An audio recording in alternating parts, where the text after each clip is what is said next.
الرجيم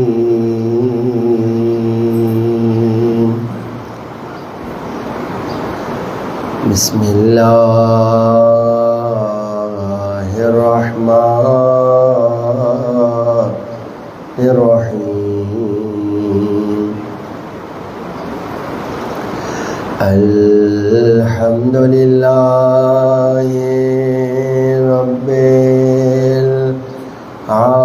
العالمين الحمد لله كما هو أهله والصلاة والسلام على سيد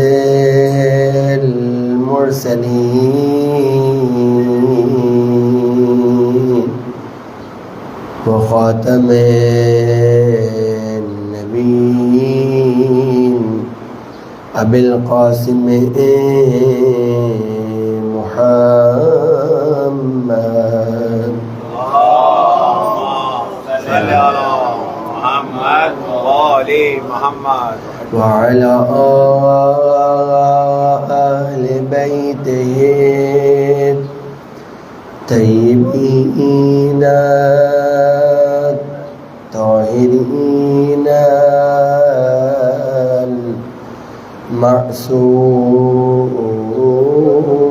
المعصومين ولعنة الله على أعدائهم أجمعين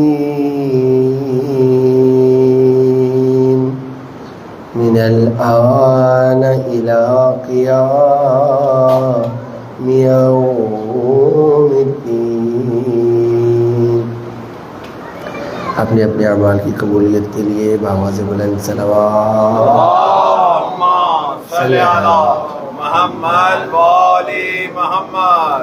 اما بعد فقد قال الامام علیہ الصلاۃ والسلام السلام علی الحسین وعلى علی ابن الحسین وعلى اولاد الحسین وعلى اصحاب الحسین الذين بذلوا مهجهم دون الحسين عليه السلام صلوات. اللهم صل على محمد وآل محمد. پروردگار کے حضور دعا کو کہ خالق اس فرش عزا کا بیچارہ اپنی بارگاہ میں قبول و منظور فرما. پروردگار اس کا اجر کثیر ہمارے مرحومین کے نامہ اعمال میں درج فرما. اسے ہمارے لیے توشہ آخرت قرار دے. جہاں جہاں شیعان حیدر قرار اس عزا کے سلسلے کو لے کر چل رہے ہیں، پروردگار ان کی جان مال عزت و ناموس کی حفاظت فرما. جتنے حاضرین چل کے آئے ان کا ایک ایک قدم چل کے آنا اپنی بارگاہ میں قبول فرما. پروردگار جو اپنے دلوں میں حاجات لیے بیٹھے ہیں، حسین کے صدقے میں ان تمام مضطرب دلوں کی حاجات کو پورا فرما. ان تمام دعاؤں کو اپنی بارگاہ میں شرف قبولیت عطا فرما. تمام دعاؤں کی استجابت کے لیے بآواز بلند صلوات. اللهم صل على محمد وآل محمد. عجل فرجهم. سلسلہ گفتگو کی آج یہ چوتھی مجلس ہے اور موضوع سخن معرفت زیارت عاشورہ ہے. ابتدائی دو مجالس میں ہم نے یہ جاننے کی کوشش کی کہ زیارت عاشورہ کے اسرار اور رموز کیا ہیں، کہ پروردگار زیارت عاشورہ کے پڑھنے والے کو کہ اگر ایک دن انسان زیارت عاشورہ پڑھتا ہے 40 دن تک مستجاب الدعوات بنا دیتا ہے. یعنی کچھ تو ہے زیارت عاشورہ میں ایسا کہ پروردگار انسان کی کوئی دعا رد نہیں کرتا. میں ایک روایت دیکھ رہا تھا کہ شخص زیارت عاشورہ کرتا ہے، پڑھتا ہے، پروردگار اسے رتبہ شفاعت عطا کرتا ہے۔ کیا مطلب رتبہ شفاعت؟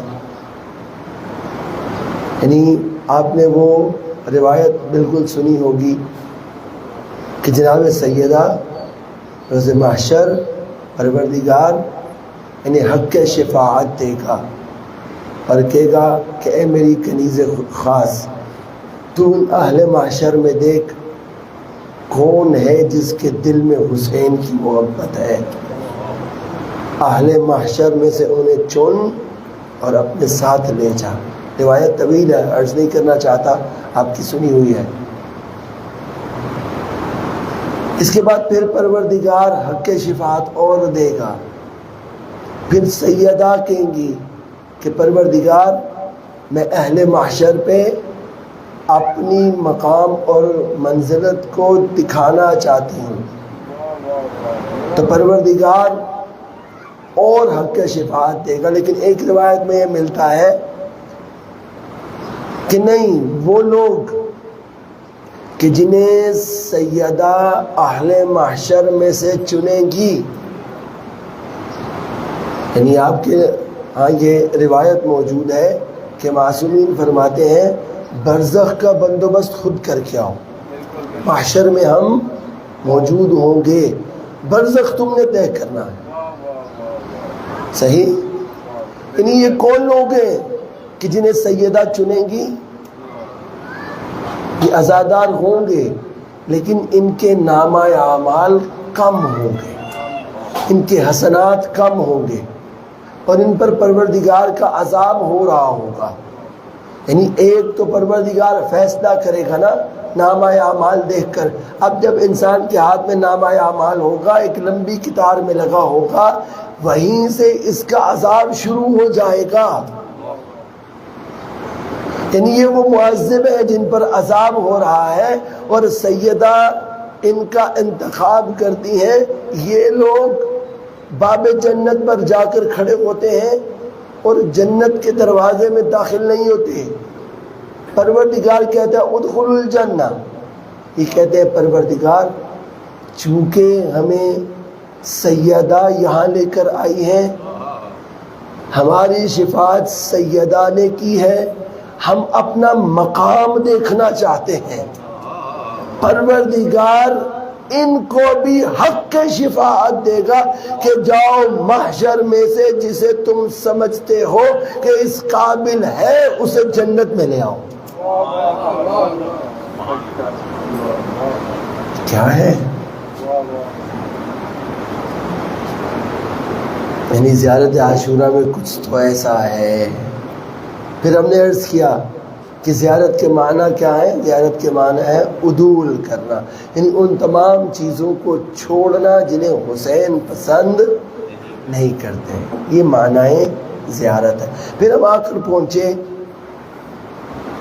کہ چونکہ یہ حدیث قدسی ہے، یہ زیارت خود پروردگار نے تعلیم دی ہے بذریعہ معصوم، تو یہ جملے بھی پروردگار کے ہیں۔ کیا؟ السلام علیکہ یا ابا عبداللہ۔ پروردگار تعلیم دے رہا ہے کہ اگر تم نے میرے حسین کو سلام کرنا ہے تو اس طرح سے سلام کرنا ہے۔ کیوں؟ کل عرض کیا تھا کہ سلام کے مختلف معنی ہیں، لیکن جہاں بات آ کر رکتی ہے کہ پروردگار کہتا ہے کہ در اہل بیت پر سر تسلیم کو خم کر لو، تو پروردگار کہتا ہے رک جاؤ، یہ تمہارے بس کی بات نہیں ہے۔ اس عبادت میں میں نہیں صرف بلکہ میرے ملائکہ تمہارے ساتھ شریک ہوتے ہیں، اور پروردگار کیا کہتا ہے؟ ان اللہ و ملائکتہ یصلون علی النبی یا ایھا الذین آمنوا تسلیما۔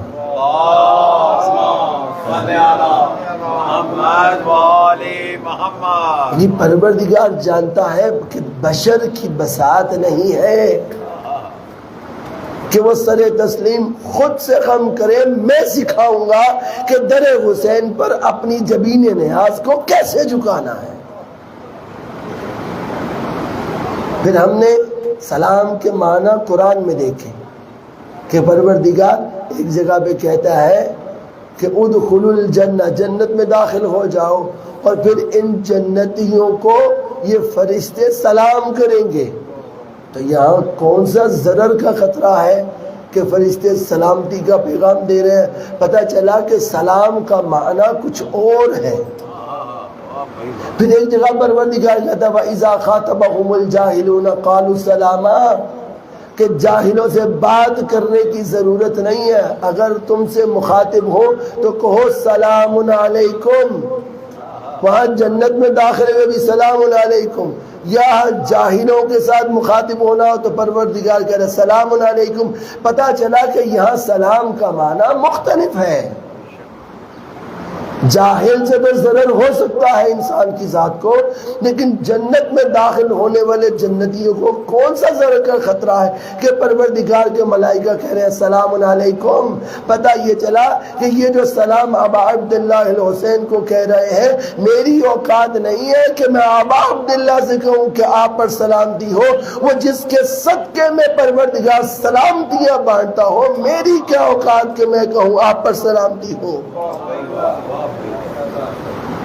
تو مطلب یہ ٹھہرا کہ یہاں السلام علیکم یا ابا عبداللہ میں سلام کا معنی مختلف ہے۔ تو وہ معنی کیا ہے؟ وہ معنی یہ ہے کہ اے حسین ابن علی، میری کوئی اوقات اور بساط نہیں ہے، میرا سر تسلیم آپ کے سامنے خم ہے۔ مطلب کیا ہوا کہ اب میری آنکھ نہیں ہے، میری اولاد نہیں ہے، میرا جسم نہیں ہے، میرا گھر نہیں ہے، یہ سب کچھ حسین ابن علی کا ہو گیا۔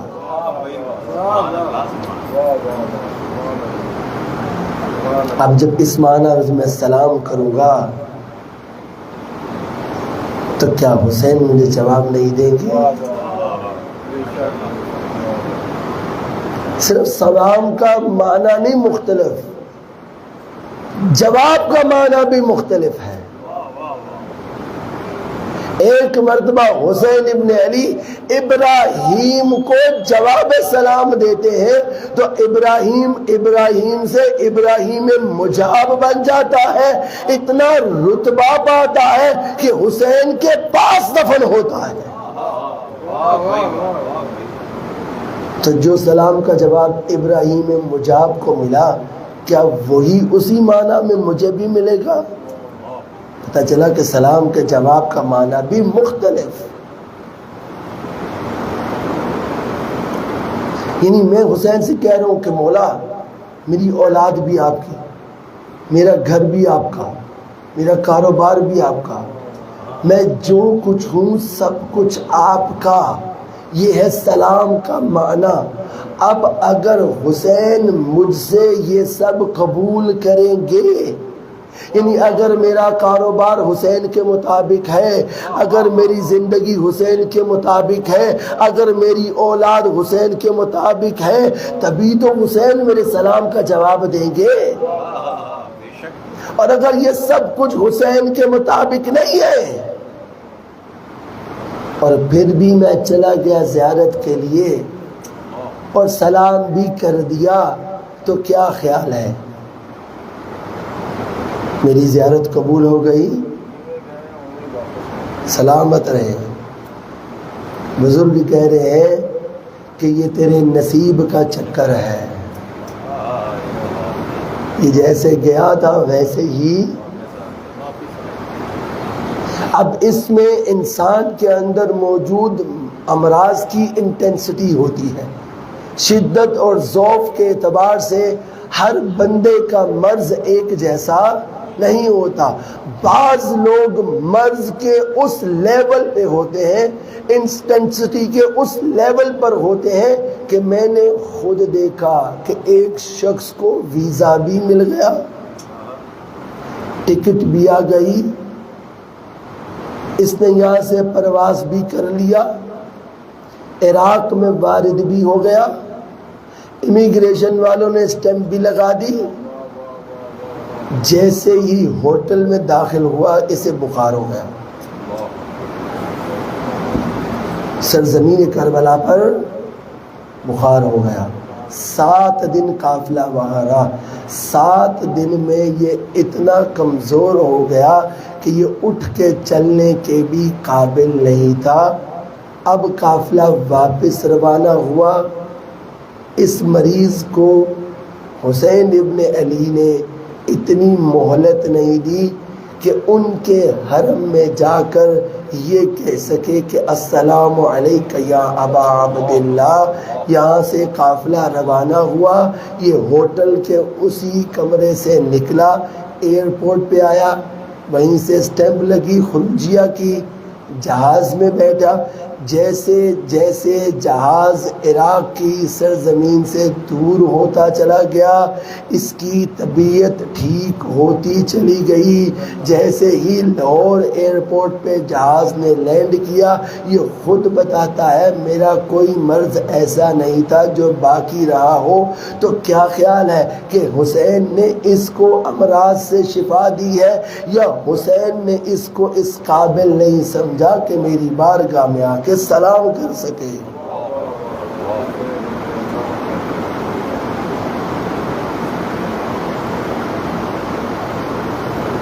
کوشش کرنی ہے کہ میں نے اپنے سفر زیارت کو نصیب کا چکر نہیں بنانا. میں نے اپنے سفر زیارت کو معرفت حسین کا زینہ بنانا. ہماری بات آن کے یہاں رکی تھی.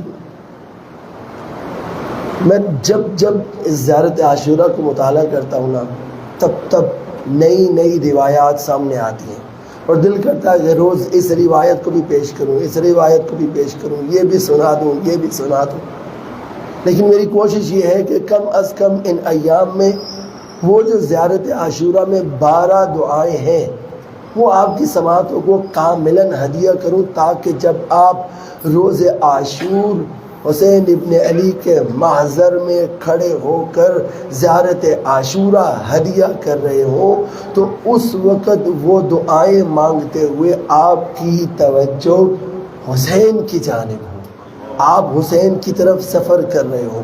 ابتدائی جملہ سلام کا, ابتدائی حصہ سلام کا, پھر آگے لعن ہے, لعنتیں بھیجی گئی ہیں, اور اس کے بعد پروردگار کہتا ہے بی ابی انت و امی, اب تم اپنے آپ کو حسین کے محضر میں محسوس کرو اور مولا سے کو مولا میرے ماں اور باپ آپ پر قربان, میرے ماں اور باپ آپ پر. کبھی آپ نے سوچا ہے کہ پروردگار نے یہ جملہ تعلیم کیوں دیا ہے؟ اس لیے کہ جب ماں اور باپ زندگی میں موجود ہوتے ہیں ان کی موجودگی کا ہمیں پتہ نہیں چلتا, لیکن جیسے ہی یہ دونوں ہستیاں رخصت ہوتی ہیں تب انسان کو پتہ چلتا ہے کہ میری زندگی میں ان 2 ہستیوں کا کتنا بڑا کردار تھا. تو پروردگار یہ کردار بھی بتانا چاہتا ہے کہ انسان کی زندگیوں میں اس کے رشتہ داروں میں سب سے زیادہ کردار اس کے ماں اور باپ کا ہے. یعنی قیمتی ترین چیزیں جو پروردگار نے انسان کو عطا کی ہیں اس دنیا میں وہ اس کے ماں اور باپ ہیں. تو پروردگار کہتا ہے یہ قیمتی چیزیں میں نے تجھے دی ہیں, تو حسین کے سامنے قربان کر دے. بِأَبِي أَنْتَ امی, اے حسین گویا ہم یہ کہہ رہے ہیں کہ اے مولا میرے پاس اپنی زندگی میں اس سے زیادہ قیمتی چیز کوئی بھی نہیں ہے, اگر ہوتی تو وہ قربان کرتا. سب سے قیمتی چیزیں میرے ماں اور باپ ہیں. اے حسین میرے ماں اور باپ تیرے اوپر اور تیرے بچوں پر قربان. بِأَبِي أَنْتَ وَأُمِّي لَقَدْ عَزُمَ مُصَابِي بِكَ فَأَسْأَلُ اللَّهَ الَّذِي أَكْرَمَ مَقَامَكَ وَأَكْرَمَنِي بِكَ. کل میں نے آپ کو لفظ کریم کا معنی بتایا تھا. کیا معنی ہے کریم کا؟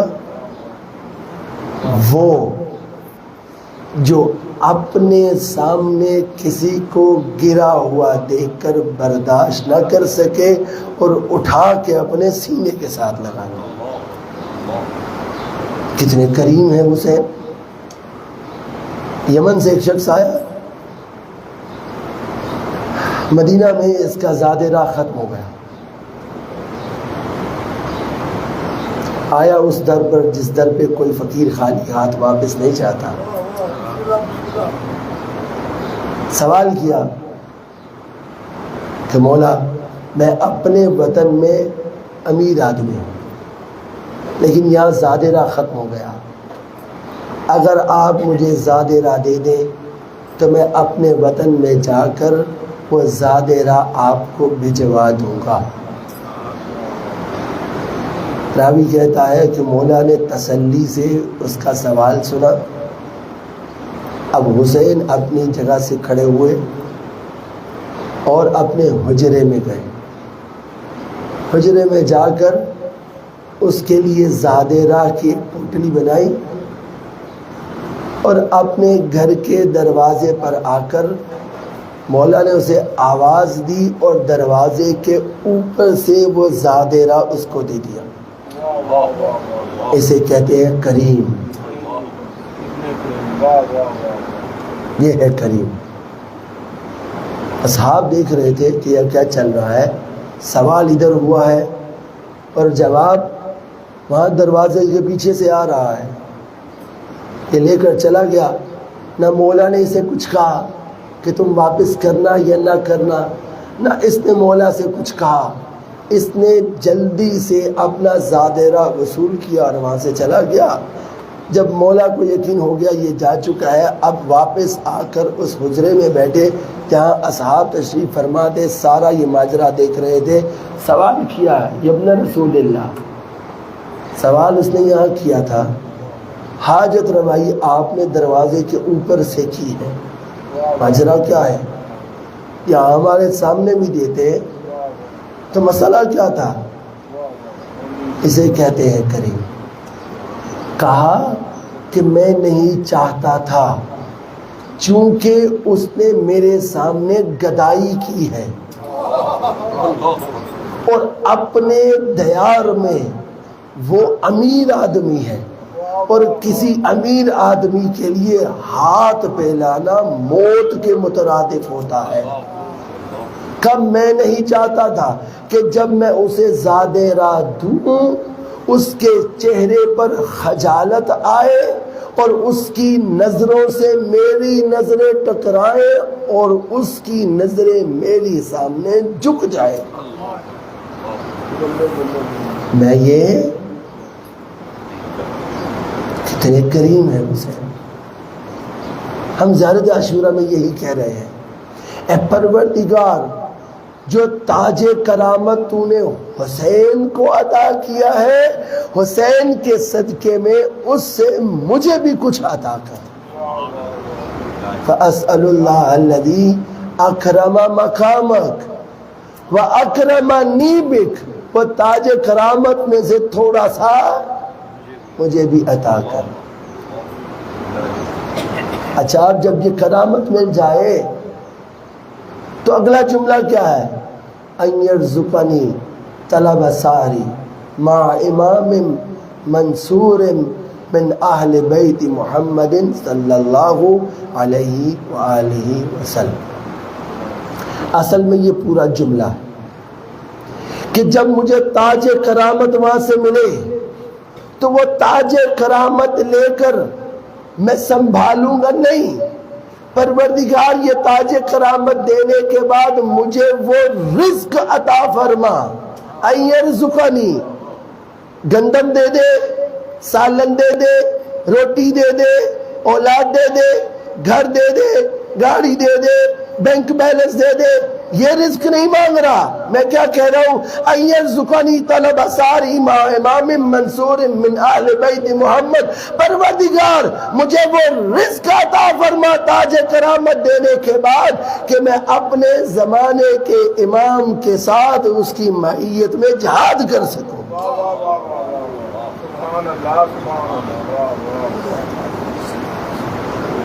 بارگاہ امام زمان علیہ السلام بلند در صلوات صلی علی محمد و آل محمد وعجل فرجهم. یعنی یہ کون سی کرامت ہے؟ غیبت کبریٰ میں آیت اللہ ابراہیم امینی کون ہے؟ صاحب الغدیر، جنہوں نے الغدیر کتاب لکھی ہے. اللہ اکبر، کئی ممالک کا سفر کیا ہے یہ الغدیر کتاب لکھنے کے لیے. اور الغدیر کتاب کیوں لکھی؟ کیونکہ غیبت کبریٰ کے زمانے میں لوگوں کا ایک گروہ ایسا اٹھا تھا جس نے ولایت علی پر اعتراض اٹھائے تھے. اور اعتراض کیا تھے؟ ان اعتراض کے جوابات البتہ میں پچھلے سال کی مجالس میں دے کر جا چکا ہوں. اعتراض یہ تھا کہ اگر وہاں پر 1,40,000 اصحاب موجود تھے، اتنے خیمے تھے، اتنے اونٹ تھے، اتنے پالان تھے، تو وہ سارے کے سارے اصحاب بلاخر کہاں گئے؟ کیوں انہوں نے ولایت علی ابن ابی طالب پہ پہرا نہیں دیا؟ تو اب جب مکتب تشیع پر، بلکہ اس طرح سے کہوں جملہ بدلوں، اب جب ولایت علی پر حملہ ہوا تو علامہ امینی کھڑے ہوئے، کتاب لکھی. دیکھیے کرامت کیا ہے، کیسے وہ کرامت عطا کرتے ہیں، کیسے کریم بناتے ہیں. اور پھر ہم سے توقع رکھتے ہیں کہ تم نے ہم سے صفت کریمیت کو لیا ہے، اپنی زندگی میں اس کا اظہار کرتے نظر آؤ. کہتے ہیں کہ خواب دیکھا ایک شخص نے، مجتہد ہیں، کہا کہ لائن لگی ہے حوض کوثر پر اور لوگوں کے ہاتھوں میں کاسا ہے، اپنا اپنا کوزہ موجود ہے. اسی لائن میں علامہ امینی بھی موجود ہیں، علی ابن ابی طالب کھڑے ہیں، رسول خدا کھڑے ہیں، معصوم ہستیاں کھڑی ہیں. جیسے ہی علامہ امینی کی باری آتی ہے، علی ابن ابی طالب اس کے ہاتھ سے کوزہ لے لیتے ہیں، اپنے چلو میں پانی بھرتے ہیں حوض کوثر سے، اور امینی سے کہتے ہیں امینی اس سے سیراب ہو جاؤ.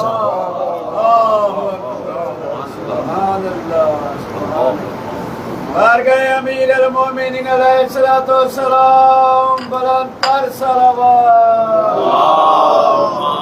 صلی علی محمد و آل محمد وعجل فرجهم. سبحان اللہ. یعنی ایسا نہیں ہے کہ اگر میں یہ جانتا ہوں اور دیکھتا ہوں اور ملاحظہ کرتا ہوں کہ یہ کریم لوگ ہیں، یہ وہ ہستیاں ہیں جو کریم ہیں، اور میں ان سے کرامت مانگ رہا ہوں، یعنی میں بھی کریم بننا چاہتا ہوں، تو یہ ہستیاں مجھ سے چاہتی ہیں کہ میں اس کرامت کا مظاہرہ پہلے اپنے گھر سے شروع کروں.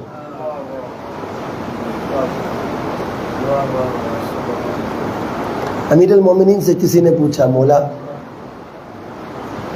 بتائیے کریم کی کیا صفات ہیں، کریم کسے کہتے ہیں؟ مولا نے چند صفات بیان کیے ہیں.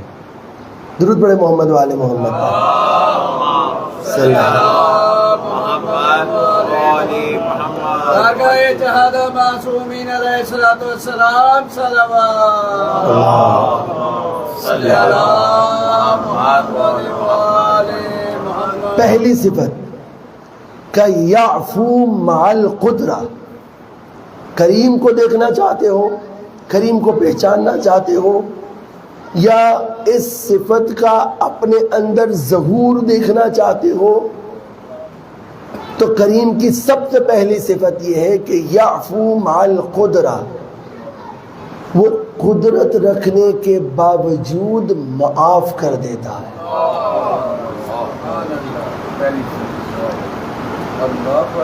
کیا مطلب؟ سمامہ وہ شخص ہے جو رسول خدا کو روزانہ دھمکی دیتا تھا، کہا میں دین پھیلنے نہیں دوں گا اور جس دن موقع ملا آپ کو قتل کر دوں گا.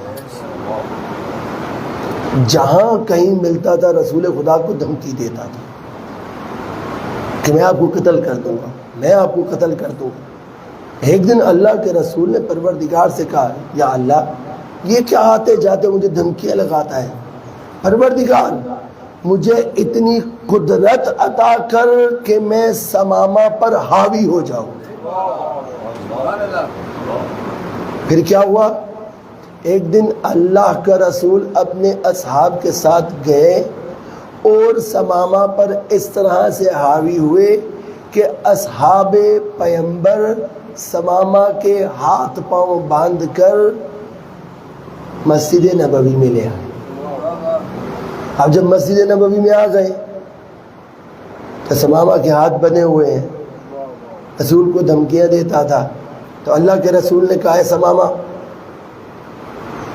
دیکھ میں نے پروردگار سے دعا کی تھی، تو کہتا تھا کہ دین اسلام نام کی کوئی چیز نہیں ہے، نہ ہی کوئی خدا ہے، نہ ہی آپ اللہ کے رسول ہیں، لہٰذا میں آپ کو قتل کر دوں گا. دیکھ میں نے اپنے خدا سے دعا کی تھی کہ وہ مجھے تجھ پر حاوی کر دے، اس نے مجھے تجھ پر حاوی کر دیا. سمامہ تین آپشنز ہیں، تین راستے ہیں. پہلا راستہ یہ ہے تم مجھے دھمکی دیتا تھا قتل کی، پہلا راستہ یہ ہے کہ میں تجھے قتل کر دوں، میں تجھے مار دوں. بنو تمیم کا سردار تھا اور بنو تمیم بہت بڑا قبیلہ تھا، یعنی عرب کے قبائل میں سب سے بڑا قبیلہ بنو تمیم کا تھا اور یہ اپنے قبیلے کا سردار تھا. اس نے کہا کہ اگر آپ مجھے مار دیں گے تو وہ لوگ جو میرے ماتحت ہیں وہ سب یتیم ہو جائیں گے. کہا دوسرا راستہ کیا ہے؟ کہا دوسرا راستہ یہ ہے کہ میں تیرے قبیلے والوں سے ڈیل کروں، ان سے ٹیکس وصول کروں اور کچھ شرائط طے ہو تاکہ تو دوبارہ یہ کام نہ کرے. اس نے کہا ہاں ایسا ممکن ہے کہ اگر آپ میرے قبیلے والوں سے بات کریں تو میرے عوض وہ بہت کچھ دیں گے، 6 مہینے کی گندم اور کچھ اس طرح کی چیزیں ملتی ہیں. کہا کہ اے اللہ کے رسول بتائیے تیسرا راستہ کیا ہے؟ کہا تیسرا راستہ یہ ہے کہ میں تجھے اللہ کی راہ میں چھوڑ دوں، میں تجھے اللہ کی راہ میں چھوڑ دوں. یہ کہنے لگا کہ اگر آپ یہ احسان مجھ پہ کریں گے تو اس کا مطلب ہے کہ اس کائنات میں آپ سے بڑا کریم کوئی نہیں ہے. نعرہ حیدری ہر حبیب خدا خاتم الانبیاء بلند تر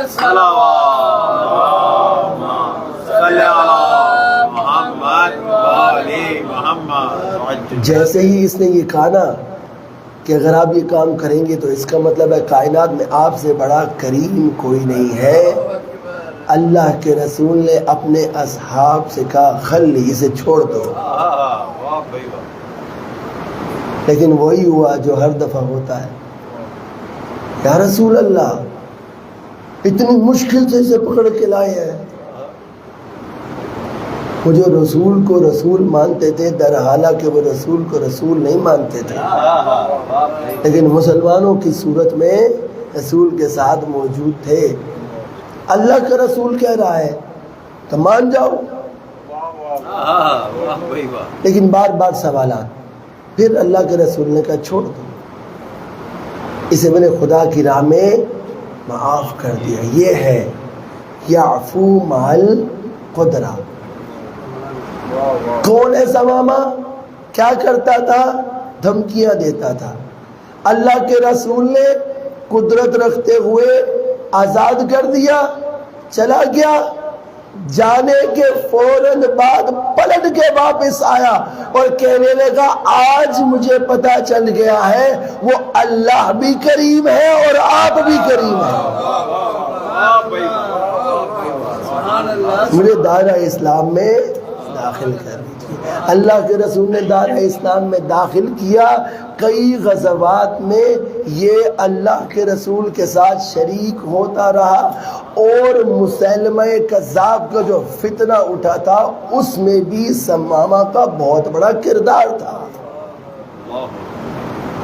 یعنی کیا بتانا چاہ رہے ہیں کہ اگر قدرت رکھتے ہوئے تم اپنی کریمیت کا اظہار کرو گے تو یہ بدلہ لینے سے زیادہ بہتر ہے۔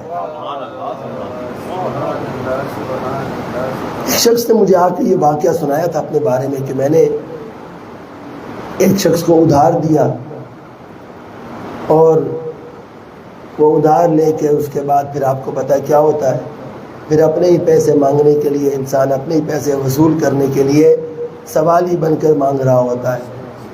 اس نے کہا 3-4 دفعہ میں نے اس سے سوال کیا، لیکن جب مجھے یقین ہو گیا کہ میرے پیسے واپس نہیں آنے تو میں نے چھوڑ دیا کہ اب اس کو کیا کہوں۔ کہا کہ حالات گزرے اور میں ڈاؤن فال کی طرف آیا، اتنا گرا کہ اب میرے پاس اتنے پیسے نہیں تھے کہ میں پرائیویٹ ڈاکٹر افورڈ کر سکوں۔ کہا میں سرکاری ہسپتال میں علاج کے لیے گیا تو ایک ڈاکٹر نے قریب آ کر مجھے لائن سے نکالا، مجھے اسپیشل ٹریٹمنٹ دیا اور کہا کہ آپ چلے جائیں۔ کہا کہ آپ نے مجھے کیوں بلایا تھا؟ کہا میرا باپ مرتے ہوئے بتا کر گیا تھا کہ وہ آپ کا مقروض ہے۔ کہاں کی ہوئی نیکی کہاں ظاہر ہوئی؟ اس لیے اگر کچھ چیزوں کے بارے میں آپ کو یقین ہو جائے یا نہ بھی ہو، کچھ معاملات خدا کے ساتھ کر لینے چاہیے۔ حارث رسول خدا کا چچا زاد ہے، اور اس نے رسول خدا کو اتنا تنگ کیا تھا، اتنا تنگ کیا کہ جو ہم سنتے ہیں کہ رسول خدا پر پتھروں کی بارش ہوتی تھی، وہ بارش کرنے اور کروانے والا یہ حارث ہوا کرتا تھا۔ ایک دن دل پلٹ گیا، دل پلٹا تو علی مرتضیٰ کے پاس آیا، کہا میں اپنے کیے پہ نادم ہوں۔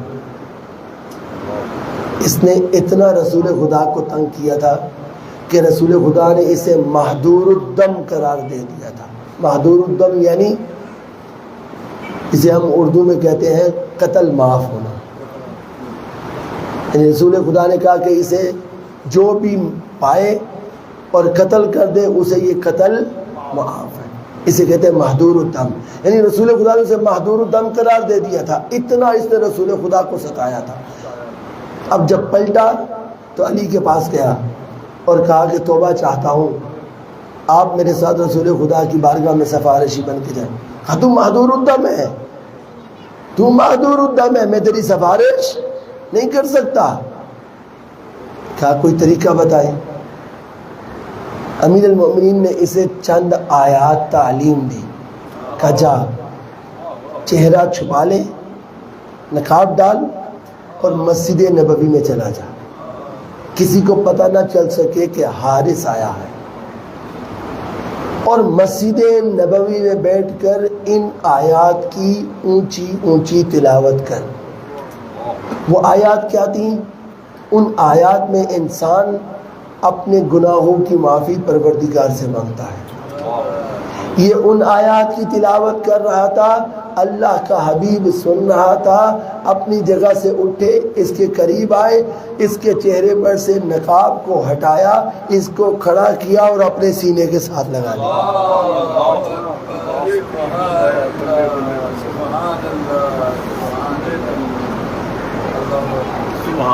بعض مومنین کہتے ہیں، کہتے ہوئے سنا ہے، قبلہ فلاں شخص کو معاف نہیں کر سکتا، اس نے میری ماں کی گالیاں نکالی تھی۔ اللہ کا رسول کیا سکھا رہا ہے؟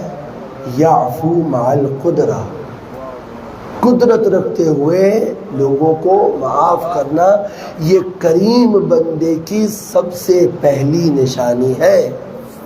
دوسری نشانی یبذل احسان، لوگوں پہ احسان کرنا شروع کرتا ہے اور احسان کر کے بھول جاتا ہے۔ قرآن پاک میں پروردگار ارشاد فرماتا ہے کہ اے میرے حبیب، یہ لوگ تجھ سے سوال کرتے ہیں، یسألونک ماذا ینفقون، اسی نقطے کی طرف اشارہ کرنا چاہتا ہوں، یعفو مع القدرہ۔ پروردگار کہتے ہیں مومنوں کی نشانی یہ ہے کہ یہ میری راہ میں خرچ کرتے ہیں، میری راہ میں دن رات دیتے ہیں، کبھی دائیں ہاتھ سے دیتے ہیں کبھی بائیں ہاتھ سے دیتے ہیں، دائیں ہاتھ سے دیتے ہیں بائیں والے کو پتہ نہیں چلتا، دن کو دیتے ہیں کبھی رات کو دیتے ہیں۔ یہ خصوصیات بیان کرتا ہے تو پروردگار کہتا ہے وَيَسْأَلُونَكَ مَاذَا يُنْفِقُونَ، اے میرے حبیب یہ لوگ تجھ سے سوال کرتے ہیں کہ ہم اللہ کی راہ میں کیا خرچ کریں۔ سوال کیا ہے؟ اللہ کی راہ میں کیا خرچ کریں؟ توجہ کیجئے گا، اللہ کی راہ میں کیا خرچ کریں؟ جواب کیا ہونا چاہیے تھا؟ وہ چیز بتلانی چاہیے تھی جو خرچ کی جاتی ہے، ایسے ہی ہے نا؟ لیکن پروردگار کیا کہتا ہے؟ اے میرے حبیب قل العفو، ان سے کہو میری راہ میں لوگوں کو معاف کرتے چلے جائیں۔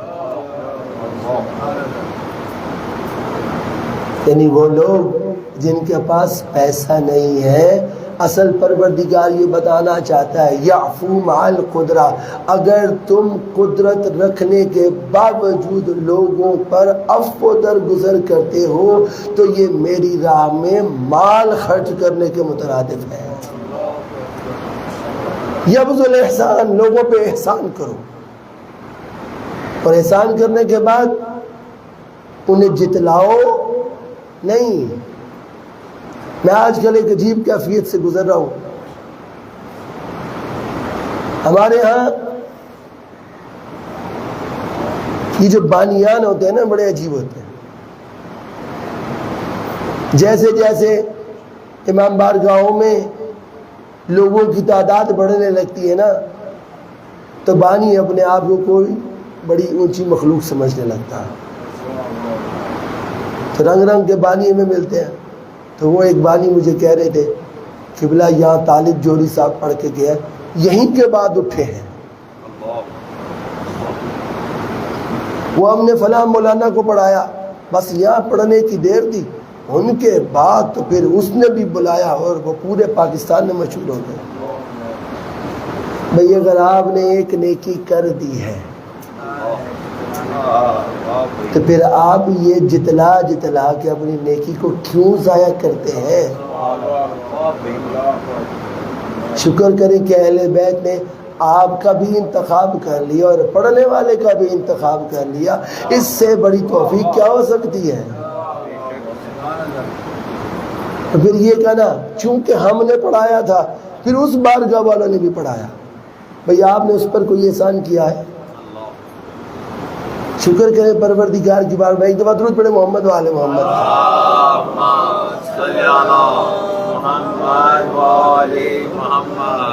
یہ کفو سیئات سے سلام علیہا بلند تر صلوات۔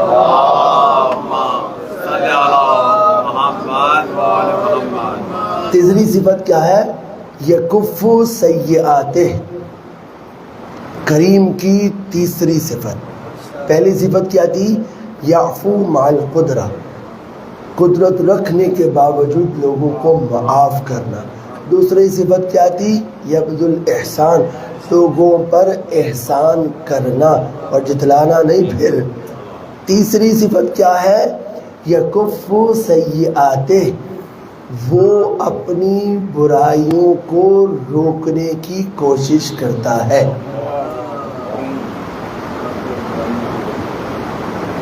کیا مطلب؟ بعض لوگ بہت اچھے ہوتے ہیں، خدا کی راہ میں دیتے ہیں، احسان کرتے ہیں، معاف بھی کرتے ہیں، لیکن یہ تیسری چیز ان کے اندر نہیں ہوتی۔ چونکہ پیسہ خرچ کر رہے ہوتے ہیں، لوگوں کو دے رہے ہوتے ہیں، معاف بھی کر رہے ہوتے ہیں، ہر اعتبار سے یہ برائی ان میں ضرور پائی جاتی ہے۔ کیا؟ اگر کوئی برا کام ان سے سرزد ہو جائے تو لوگوں کے سامنے اپنے اس برے کام پہ جسٹیفیکیشن دیتے ہیں، اور میں صحیح کہتا ہے تو اب ایسے ہی کرنا چاہیے تھا۔ اگر کسی نے آپ کو بتا دیا ہے کہ آپ کے اندر یہ برائی پائی جاتی ہے تو جسٹیفیکیشن دینے کی بجائے آپ اپنی اس برائی پر قابو پانے کی کوشش کریں۔ امیر المومنین کی نظر میں یہ 3 صفات کریم کی ہیں، وہ جو قدرت رکھنے کے باوجود معاف کرتا ہے، وہ جو لوگوں پہ احسان کرتا ہے، وہ جو اپنی برائیوں پہ جسٹیفیکیشن دینے کی بجائے اپنی برائیوں کو کم کرنے کی کوشش کرتا ہے۔ یہ بتا کے امیر المومنین نے آپ پر اور مجھ پر احسان کر دیا، ہمیں پتہ چل گیا کریم کی یہ صفات ہے۔ اب جب ہم زیارت عاشورہ پڑھتے ہوئے یہ جملہ بولے فَأَسْأَلُ اللَّهَ الَّذِي أَكْرَمَ مَقَامَكَ وَأَكْرَمَنِي بِكَ، اے پروردگار جو تاج کرامت تو نے حسین ابن علی کو دیا ہے، اس تاج کرامت کو میری طرف بھی منتقل کر دے، تاکہ جب وہ تاج کرامت میرے سر پر آ جائے تو میں اپنے زمانے کے امام کے ساتھ جہاد میں شریک ہو سکوں۔ پتہ یہ چلا کہ امام زمانہ کے ساتھ جہاد میں شریک ہونے کی پہلی شرط کریم ہونا۔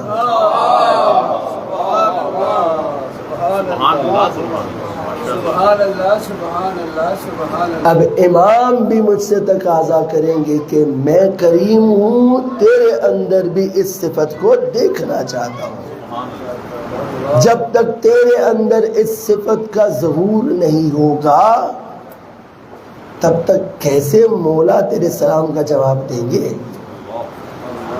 کیسے میں وہ معرفت والا سلام کر سکوں گا؟ آگے چلیے، اگلا جملہ کیا ہے؟ اللہم اجعلنی عندک وجیہا بالحسین۔ مجھے یہ جملہ پوری زیارت عاشورہ میں اتنا پسند ہے، اتنا پسند ہے، اتنا پسند ہے کہ اگر میں پورا عشرہ پڑھنا چاہوں تو اللہم اجعلنی عندک، لفظ عندکا پہ میں قرآن سے آپ کو بتاؤں کہ عندکا کا معنی کیا ہے اور خود اس وجیہ کا معنی کیا ہے۔ آپ سے زیادہ کون جانتا ہے؟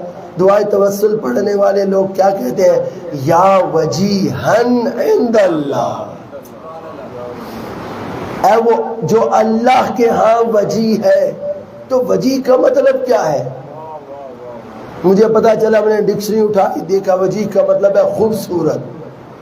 تو کیا خیال ہے فائزہ بیوٹی کریم شروع کر دوں منہ پر لگانا، فیئر اینڈ لولی شروع کر دوں منہ پر لگانا، مینی کیور پیڈی کیور شروع کر دوں تاکہ میں وجیہ دکھوں، جے ڈوٹ کے سوٹ پہننا شروع کر دوں تاکہ میں خوبصورت دکھوں، سٹینڈرڈ کے باربر کے پاس جا کے اپنے ٹرمنگ کرواؤں اور اپنا خط بنواؤں تاکہ میں وجیہ دکھوں؟ یہاں اللہ مجھے کیا بتانا چاہتا ہے کہ اللہم اجعلنی عندک وجیہا بالحسین، میں کیسے وجیہ بن سکتا ہوں جبکہ خود حسین کے لیے کہتا ہوں یا وجیہنا عند اللہ اشفع لنا عند اللہ۔ بس یہیں سے انشاءاللہ کل ہم اپنے موضوع کو لے کر چلیں گے کہ بالآخر میں کیسے حسین کی بارگاہ میں حسین کے واسطے سے پروردگار سے یہ وجاہت حاصل کر سکتا ہوں۔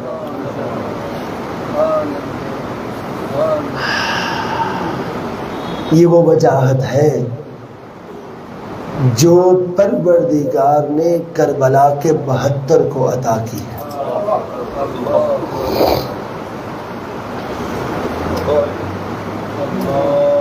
کتنے وجیہ تھے وہ بالحسین پروردگار کی بارگاہ میں کہ ایک ایک شخص کو حسین نے بشارت دی ہے جنت کی، نہ صرف بشارت دی بلکہ جنت میں مقام دکھایا ہے۔ یہ کیسے وجیہ تھے؟ انہوں نے اللہم اجعلنی عندک وجیہا بالحسین کا مصداق بن کر کربلا میں دکھایا. تبھی تو حسین کا نظر انتخاب ان پر آ کر رکا تھا. بس عزادارو آج ان دو شہداء کا ذکر کرنا ہے کہ جن کو ان کی سگی ماں نہ رو سکی.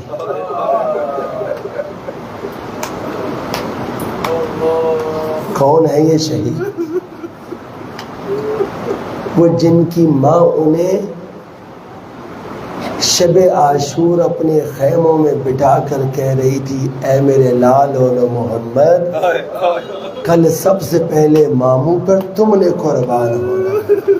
ایسا نہ ہو علی اکبر سبقت لے جائے، ایسا نہ ہو کہ تم زندہ ہو اور تیرا آقا اور مولا جنگ کے لیے چلا جائے. اجرکم علی اللہ. یہ ننھے ننھے بچے ماں نے تیار کیے. اب صبح سے ماں دیکھ رہی ہے میرے بچے میدان میں موجود ہیں. جیسے ہی خیمے میں کوئی بچہ آتا ہے کیا دل ہے ماں کا. یہ کربلا کی مائیں ہیں، یہ کربلا کی مائیں ہیں جو اپنے بچوں کو مرنا سکھا رہی ہیں. مائیں بچوں کی زندگی کے لیے دعا کرتی ہیں. جیسے ہی کوئی بچہ خیمے میں آتا ہے زینب سوال کرتی ہے ابھی تک تو زندہ ہے؟ ابھی تک تم زندہ ہو؟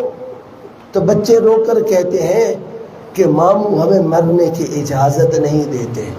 بار بار جب بچے گئے اور حسین نے اجازت نہیں دی، اب زینب عالیہ اپنے خیمے سے نکلی، حسین کے خیمے میں آئی، آ کر کہا بھیا حاجت لے کر تیرے پاس آئی ہوں، سوالی بن کر تیرے پاس آئی ہوں. اے بھیا یہ بتا میرے بچوں میں کیا کمی ہے تو انہیں مرنے کی اجازت نہیں دیتا. رو کر حسین کہہ رہے تھے اے بہن مجھے یہ تو بتا کیا دنیا میں کوئی بھائی ہے جو اپنی بہن کی گود اجڑتی ہوئی دیکھ سکے؟ کیا دنیا میں کوئی بھائی ہے جو اپنی بہن کی گود اجڑتی ہوئی دیکھ سکے؟ کا ایک تو وجہ یہ ہے. دوسری وجہ یہ ہے کہ ان کے بابا موجود نہیں ہیں. ولی کی اجازت کے بغیر میں بچوں کو لڑنے کے لیے نہیں بھیج سکتا. اس وقت زینب عالیہ نے کہا بھیا یاد ہے نا اس وقت جب ہم مکہ سے نکل رہے تھے تو مکہ سے نکلتے ہوئے ایک مقام پر آپ نے قافلہ رکوا دیا تھا. میرے شوہر عبداللہ آئے تھے مجھ سے ملنے کے لیے. جب مدینے سے نکلی ہے زینب نا تو اون و محمد ساتھ شامل نہیں تھے. کب شامل ہوئے؟ مکہ کی ایک منزل کے بعد جب عبداللہ آئے ملنے کے لیے اپنے بچوں کو ساتھ لے کر آئے. آ کر مولا سے کہا اے حسین کیا مجھے اجازت ہے میں اپنی زوجہ سے ملاقات کر لوں؟ کہا عبداللہ آپ شوہر ہیں مجھ سے اجازت کی ضرورت نہیں ہے. اب جب عبداللہ آئے تھے تو اس وقت عبداللہ نے مجھے کہا تھا زینب تو سفر تجارت پر نہیں جا رہی، تو سفر پہ جا رہی ہے. اور میں نے سنا ہے رسول خدا سے کہ رسول خدا نے کہا تھا جب سفر کے لیے جاؤ تو ساتھ صدقہ کا سامان لے کر جایا کرو. اے زینب یہ اون و محمد ہے، ایک کو اپنی طرف سے صدقہ کر دینا، ایک کو میری طرف سے صدقہ کر دینا. اجرکم علی اللہ، اجرکم علی اللہ. عزادارو جب یہ بات کی نا تو حسین ابن علی نے روتے ہوئے اون و محمد کو اجازت دے دی. جانتے ہو ہر مجاہد کو ابو الفضل عباس تیار کرتے تھے، خود سر پر رکھتے تھے، زرہ پہناتے تھے، تلوار حمائل کرتے تھے، گھوڑے پر بٹھاتے تھے. عزادارو اتنے بچے چھوٹے تھے کہ انہیں نہ کوئی خود پورا آتا تھا، نہ ان کے پاؤں رکابوں میں آتے تھے، نہ ان کے سائز کی کوئی تلوار موجود تھی. اتنے چھوٹے بچے تھے. ایک بچے کو گود میں اٹھا کر عباس نے بٹھایا ہے، دوسرے بچے کو حسین نے بٹھایا ہے. اجرکم علی اللہ، اجرکم علی اللہ۔ روانہ ہو گئے میدان وغا میں، روانہ ہو گئے یہ بچے۔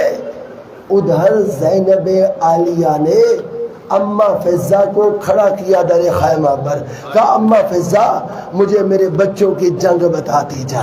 بچے آگے بڑھ بڑھ کر حملہ کرتے ہیں۔ ابوالفضل عباس نے جاتے ہوئے بچوں سے کہا تھا بچوں اپنے گھوڑوں کی پیٹھوں کو ملا کر رکھنا، تمہیں کوئی شکست نہیں دے پائے گا۔ ان بچوں نے ایسے ہی جنگ کرنی شروع کی۔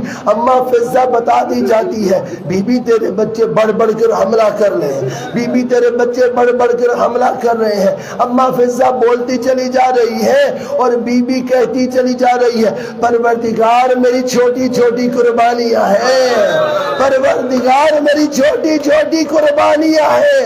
ہازادارو ایک وہ وقت آیا جب ابوالفضل عباس نے آواز دی میرے بچوں جدا نہ ہونا، لیکن ہازادارو جب گھیر کے مارنا شروع کیا دونوں بچے جدا ہو گئے۔ جب دونوں بچے جدا ہو گئے اماں فضہ خاموش ہو گئی۔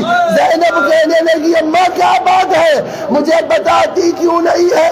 کہا بی بی بتا نہیں سکتی۔ ہاں عزادارو جب یہ دونوں بچے زین سے زمین پر گرے ہیں نا تو مقتل لکھتا ہے بچے آواز دیتے تھے اماں تیرا لال گر گیا ہے۔ مجھے نہیں معلوم زینب کو یہ آواز آتی ہوگی کہ نہیں، اور اگر آتی ہوگی تو زینب کا کیا حال ہوتا ہوگا۔ اجرکم علی اللہ، اجرکم علی اللہ۔ اب جب بچے گر گئے نا ہر لاشے پر حسین خود جاتے تھے، لیکن اب جب حسین کھڑے ہوئے آواز دی ابوالفضل عباس اٹھو اٹھو کہ آج ہماری بہن کا گھر اجڑتا ہے، اٹھو آج ہماری بہن کا گھر اجڑتا ہے۔ دونوں گئے جا کر بچوں کے لاشیں اٹھا کر لائے۔ وہ زینب جو ہر لاشے پر نظر آتی ہے اپنے بچوں کے لاشوں پر نظر نہیں آ رہی، اپنے بچوں کے لاشوں پر نظر نہیں آتی۔ پوچھا اماں فضہ میری بہن زینب کہاں ہے؟ ہر لاشے پر آ کر بین کرتی ہے، کیوں میری بہن نظر نہیں آ رہی؟ تو کیا کہا فضہ نے؟ کہا مولا جب سے اپنے بچوں کی شہادت کی خبر سنی ہے آقا زادی سجدے میں ہے، پروردگار سے کہہ رہی ہے پروردگار میری ان چھوٹی چھوٹی قربانیوں کو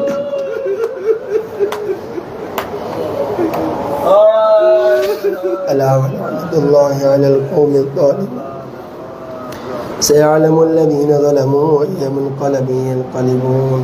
پروردگار تجھے واسطہ محمد و آل محمد قلیل سے ذکر کو اپنی بارگاہ میں قبول فرما، اس کا اجر کثیر ہمارے مرحومین کے نامہ اعمال میں درج فرما، اسے ہمارے لیے توشہ آخرت قرار دے۔